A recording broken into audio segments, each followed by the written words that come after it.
máa kọ́ wọn nínú ààfin. ọkọ̀ máa ń sọ̀rọ̀ Abu Ali dáadáa. ìgbà tó yá tọrọ di pé wàhálà bẹ̀rẹ̀ láàrin Ali àti Muawiya ọwọ́ Mẹ́dínà. táwọn yẹn sì ti mọ̀ ẹ́ tí ńgbà kan tí ó súnmọ́ Ítálì súnmọ́ kí wàhálà tó dé. náà bá ní lọ́ba lọ ọ̀dọ̀ Muawiya lọ́ba di inú pàtì Muawiya ọ̀pá àlejì làwọn èèyàn bá sọ fún yín pé níwọ̀n àbúrò rẹ̀ àjọ máa ń sọ̀rọ̀ àlè dáadáa báwo ló ṣe wá dà tó wá lọ bá tó wá sọ ti Muawiya lẹ́sẹ̀ oníbẹ̀rẹ̀ ni as-salatu wara Ali atam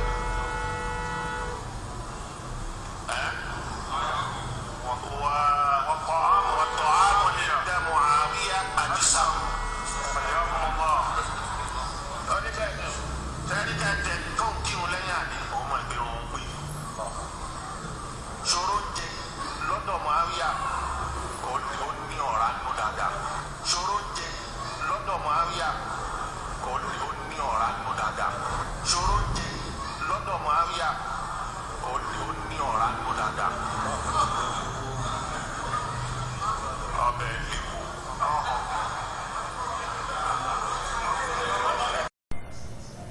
Kuma seu Mudeer Abu Huraira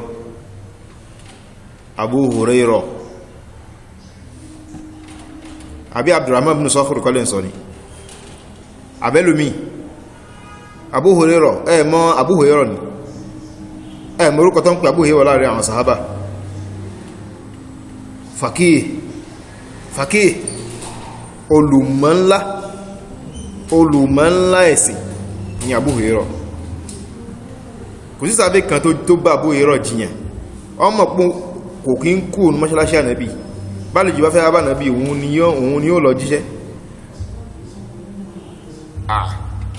òun ló gba ọ̀rọ̀ ànábì jù débi pé nígbà tó bẹ̀rẹ̀ sí ní di pé ó ń gbàgbé ànábì ṣe ṣàdúrà fún ni ó wá mọ́ àdísì kọjá bẹ́ ẹ̀gbẹ́ táwọn afá sọ ni As-Suyuti iná àwọn afá tẹ́yìn náà tẹ́ ẹ̀ẹ́lẹ́ kó dánù ni iná àwọn afá gbogbo yìí náà ni táwà mọ́ so kò rújú so iná àwọn afá yìí náà ni Suyuti wà ẹ̀gbọ́n tí Suyuti sọ wọ́n sọ pé ní wal-mukthiruna fi riwayatil athar Abu Huraira tún yalihi ibnu Umar kí n kọ̀ dúró lórí yẹn nìkan tó rọ́jú bẹ́ẹ̀ lọ wọ́n ní àwọn tó gba ọ̀rọ̀ ànábì wájú so alákọ̀ọ́kọ́ ń bẹ̀ náà ní kíni Abu Huraira ẹni tó tẹ̀lé ní kíni Abdullahi ibn Umar ọmọ Umar tó gba ọ̀rọ̀ ànábì wájú láfi ń sọ pé ní tẹ́ bá fi lè mú ẹnu bá Abu Huraira Islam ti wó nítorí pé ní gbogbo tẹ́yìn gan ṣe nínú Islam tẹ́yìn gan ṣe ní ìtókù tẹ́ ṣe tẹ́ ti bàjẹ́ yìí tàbá yọ àìkọ́ Abu Huraira tó gbà fún àtọ̀rọ̀ Ànábì kúrò ní Islam tẹ́yìn Mudeer àti gbogbo àwọn tó sọpọ̀ tí ọ̀pọ̀lọpọ̀ tẹ́yìn ṣe nínú Islam sẹ̀ tàbá yọ àdís Abu Huraira kúrò ń bẹ́ Islam yìí ò sí mọ́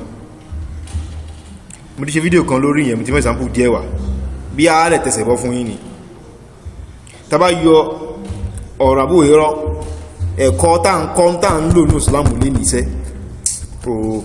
ẹ̀kọ́ tá ń lò ní Ìsìlámù lé ní tàbá yọ tẹ̀bú Huraira kúrò ní kó ń bẹ́ Ìsìlámù ti bàjẹ́ kò sí Ìsìlámù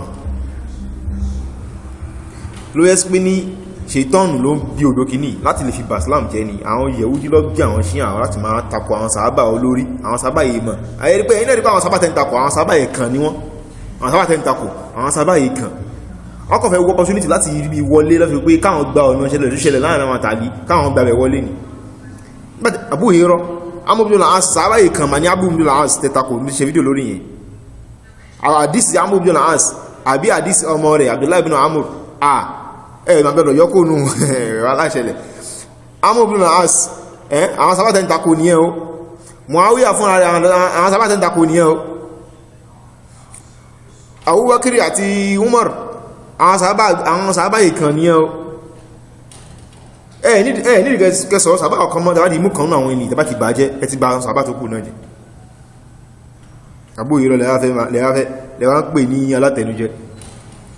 ọkọ̀ máa ń sọ̀rọ̀ alì dáadáa ẹ̀yìn ẹgbẹ́ ọkọ̀ máa ń sọ̀rọ̀ alì dáadáa nígbàtí wáyá ní ìbálọ́dọ̀ àlímọ́ ló bá lọ́dọ̀ Muawiya lọ́bá bí pé kí ní lọ́bá ní oúnjẹ ìrún àlí ló pé jù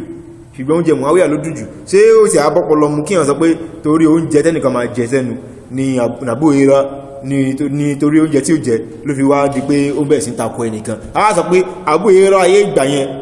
ayé tànábì àbí Abu Huraira ayé àlì Abu Huraira tẹ́ pé káàlì tó dórí epo gan Abu Huraira ti ń lo ayé gbẹdẹmukẹ́ débi tí wà yẹ́ sí pé ní oúnjẹ nìkan ní máa mú wá sí pé ẹ̀bá wà nǹkan mí sọ ipé níbi Abu Huraira ó rí pé wọn àlì ó kó sáburú kan tó àbí ó tẹ̀ kó sí nǹkan tó fi ṣe ẹ̀hún náà oúnjẹ Abu Huraira ní ó padà ní owó níbi pé Imam Tirmizi wọ́n gbé wá ní hadith ó ń bẹnu Shama'il náà ó bẹnu Shama'il ẹlọ́wọ́ Shama'il ó ń bẹnu Shama'il li Tirmizi Ash-Shama'il al-Muhammadiyya esi bá náà hadith mina gan o ń bẹ̀nu àti ra hadith mina so Abu Huraira o ń bá àwọn sahaba sọ̀rọ̀ jẹ́ kan bó ṣe tú kẹlẹ̀bẹ̀ ló bá tú ó ní aṣọ tó ma fi ń kọrùn láyé ìgbà yẹn aṣọ yìí ẹni tí ò bá ní owó kó tó kò lè ní torí pé ní ayé ìgbà ń gan bí kọ́kọ́ òróró ni kò sí bàtà ẹni tó bá ró ra bàtà tẹ́ ẹrú ẹ̀ lè bàtà lẹ́sẹ̀ ẹrú ibúrú ti fẹ́ ró ẹni ọmọlábí gan tí ò ń ṣẹrú gan olóṣì ayé ìgbà yẹn ó jìnà sí ọ̀làjú ó jìnà sáyé alákọ̀ọ́kọ́ lẹ́yìn náà ọ̀nà àti rówó bá ṣe ń ráyè sí ìgbẹ̀ ti jálù àwọn yìí ó jìnà kó tó ló ṣe bíznẹ́sì gan ọ̀kọ́ sí rìn ní oṣù mẹ́ta lórí kó tó dé ìlú tó fẹ́ lọ tajà kó tó tàtọ́kọ tó dé àwọn tó ní bíznẹ́sì gan máa bí lóṣù mẹ́fà kó wọ́n tó dé ní ká máa sẹ́ni tí ò tẹ̀ tún lówó ibo ló ti fẹ́ rí òṣì pọ̀ dáadáa láyé ìgbà yẹn so àwọn náà sì mọ̀ kò rújú so kí wá ní pé ó tó wá láfẹ́ kan tó fẹ́ fi kọ́rùn extra Abu Huraira wá ń káwọn èèyàn láti fìjọ kan bó ṣe tú kẹlẹ̀bẹ̀ ó kọ̀ tú sí aṣọ yẹn máa ń wà wọ́n wà pé bí a fẹ́ sín káfẹ́ fi bomú wọ́n fẹ́ tú kẹlẹ̀bẹ̀ Abu Huraira tú kẹlẹ̀bẹ̀ sínú aṣọ Abu Huraira wá ní bákin láwá ń sọ pé àbí bákin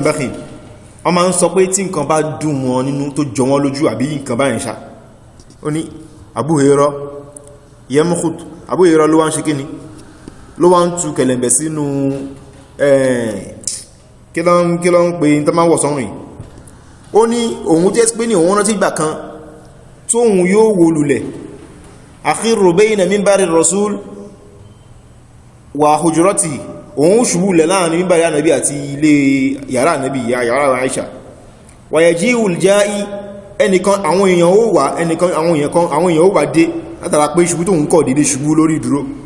fayada'u qadamahu ala unuki yóò máa gbé ẹsẹ̀ wọn lé mi lọ́rùn yẹ́rọ̀ annabi junun wọ́n rò kí bí àwọn ya wèrè ní so a máa ń ṣe bẹ́ẹ̀ fún wèrè ẹ̀ pé àbíwí ó ya wèrè ní kó lè tè mọ̀ pé kó sọjí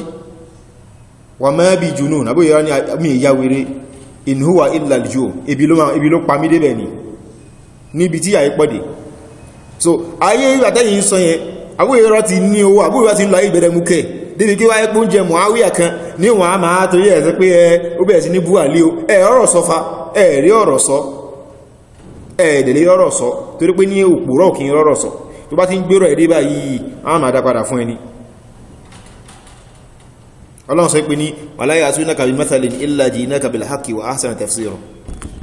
so àwọn kèfèrí àwọn ọ̀tá ẹ̀sìn wọn ní máa mú àpójúwe tí ò ní súnmọ́ àpójúwe ebú àpójúwe rọ́wá kọ́ máa ṣàwọ́nà láti dá òtọ́ sí ìdárọ́ pọ̀mọ́ òtọ́ láti bá òtọ́ jẹ́ àfikà ànàkà mú ètò jẹ́ òdòdó wá fún ọ láti lè fi dánù ahsan tafsir àti tó fi tí àlàyé rẹ̀ fi ń dájú so ìwé náà ni tẹ́bá ti mú irú wọn yíwá ìwé àánú máa sọ fún yín pé àbábò èrò tó ti lówó rẹ̀ dì lẹ́yìn sọ pé oúnjẹ sìmọ́tì wọn àwíyá ọ̀pọ̀ àbúwò èrò ń fi hikma sí ni àwọn sábà zawul hikma zawul hikam ọlọ́pọlọ nílàákàí ni wọ́n ti mọ̀pọ̀lọ́ ní kàkùgì sí ojú ọ̀nà Allah pẹ̀lú ọgbọ́n tó ara ọgbọ́n wọn náà nìyẹn so pé ní ká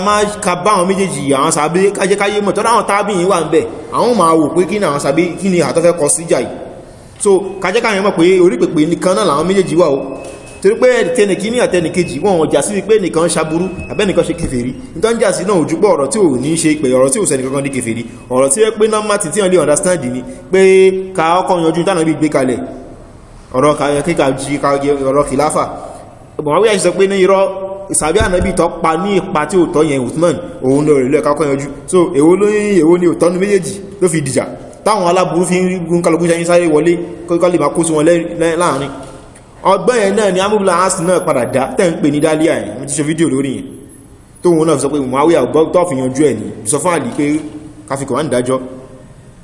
tó fi di pé Àlí ní òun òun ò ṣe mọ́ torí Kùránì kóhun wá sọ pé òun ò ṣe lẹ́yìn tẹ́tí sọ pé òun wá sọ pé òun ò gbọ́ lẹ́yìn tẹ́tí gbé Kùránì sókè Kùránì kó jẹ́ muhakkam so torí náà ni ẹ̀yin àlìbásọ̀ ìdá fún Muawiya ló ń bí àwọn ṣí àánú tọ́ ní ṣí àlì láwọn tàbí òun tí ó mọ̀ wọ́n rí so ẹ̀wà ká ọ̀rọ̀ Abu Huraira ẹ̀tọ́ ẹ̀ká tán náà ẹ̀ká tán fáwọn èèyàn aláburú bẹ́ ṣe máa ń ṣe ni ẹ̀tàmù as-salatu khalifa ó wá lóhun átàrù yẹn ẹ̀ká tán as-salatu khalifa Aliyi àtàmù kakíhun lẹ́yìn Àlì ló fi ń pé jù kò sí rọ́mbẹ̀ àfáà Kùránì ni Àlì jẹ́ wàtìmọ́tù Muawiya adisa bẹ́yìn ṣe kakọ́lẹ̀ méjì ń ká ìtorí pé ìkàwùkàlẹ̀ ìmá ń kàn tí tó ká stable spreads kó dáyìní tébù Muawiya ń kọ́ òun ló fi ń dùn jù so ẹ̀hàn kí bẹ̀rẹ̀ sí àwọn elétè wọ́n fi sọ pé ẹ̀rí oníjẹkújẹ ok ká tó wá sọ tí Àlí padà sọ tẹ́yìn òfẹ́ kàyẹn tí ó jẹ́kọ́rọ̀ clear ká tó sọ tí Àlí bá sọ pé ókè oúnjẹ Muawiya ló fi ń dùjù ló fi oníjẹ kú jẹ kìbó sọ náà pé ìrun Àlí ló fi ń pé jù ẹ̀yin náà tẹ́yìn náà tẹ́yìn náà á jẹ́ pé ẹ̀yin náà gbà pé ìrun Àlí táyọ̀ àgbò ìránkí tẹ́yìn náà tẹ́ kọ̀nsídà ìrun ẹ̀yin náà tẹ́yìn tẹ́ pé oúnjẹ ní ń jà sí ìrun tẹ́yìn náà jà sí yẹn tẹ́ bá jẹ́ ohun tó bá jẹ́ oníjẹ kú jẹ làgbò ìrọ á yẹ pé ẹ̀yin lọ́dọ̀ ti wa kèfèrí ní torí pé ibi ìrun lẹ́yìn ti takọ Àlí Abu Huraira ibi oúnjẹ ló ti dọ̀tá yín Abu Huraira kò dọ̀tá yín ní pé ó ń kírun lẹ́yìn Àlí o ọ̀tá yín ni pé oúnjẹ Muawiya ló fi di oníjẹkújẹ tó bá yẹ pé oníjẹkújẹ ní Àlí Abu Huraira látara pé oúnjẹ Muawiya a yẹ́ pé ní ìrun Àlí tó ń kí náà nǹkan kí ni ká pé sókè sí yóò wá kírun yóò di nǹkan míì tó bá yẹ pé lọ́nà tí Àlí ń jẹ Muawiya ó di oníjẹkújẹ lọ́dọ̀ àwọn Muawiya nǹkan ìlú táàní kí lẹ́yìn Àlí kí ìdájọ́ làwọn fẹ́ fún so ẹ̀tẹ́yìn bá sọ pé ẹ̀yin lẹ kọ̀rẹ́tì àwọn náà sọ pé àwọn làwọn kọ̀rẹ́tì so rẹ̀ sí pé ní Ànábì ti sọ́nà hadith Ànábì ní da'wahum wahid ìjà yìí ńlá yóò bẹ̀ẹ́lẹ̀ láàrin àwọn èèyàn àlímọ̀ mi lẹ́yìn mi ìpèkè kan náà sì ní ìpèkè àwọn méjèèjì tádìs bá ti wà báyìí pé àwọn méjèèjì kò sẹ́ni tí ò sí lórí òdodo kí ni pọ́blẹ̀mù yìí so ọ̀nà láti sọ àtúnṣe níbẹ̀ ni irú nǹkan tábù ìrọ̀ ń ṣe yẹn ẹ wá wo tẹ́ kàtàbù ìrọ̀ wá sọ pé ní kakíhun lẹ́yìn Àlí ló fi ń péjù ká jẹun lọ́dọ̀ Muawiya ló fi ń dújú tó gé Muawiya wulẹ̀ lówó àwọn fámílì àbá rẹ̀ Sufyan ibn Harb olówó ni so káwá kí ní àlúwà kàdà kí ní Abu Huraira kàdà sọ wà ní wataruku likitali afdal ká fìjálẹ̀ láàrin àwọn méjèèjì òun ló fi ń péjù òun ló fi ń lọ́lá jù òun ló fi ń dáa jù tóbi náà kọ́ ẹ kí lẹ́yìn Àlí ẹjẹ lẹ́lọ Muawiya ẹ fìjálẹ̀ ẹ má bẹ́ẹ̀ nìkankan jà sàábé ẹ má support anybody kó ń kálukú mọ́ àwọn méjèèjì àtúnṣe tábù yìí ránṣẹ́ nìyẹn o tẹ́yìn aláburú ẹ̀ ní jẹ́ kàtán náà ẹ̀ ní jẹ́ kàtán ìyẹn náà jẹ́ bó ṣe jẹ́ yàrí. Assalamu alaikum.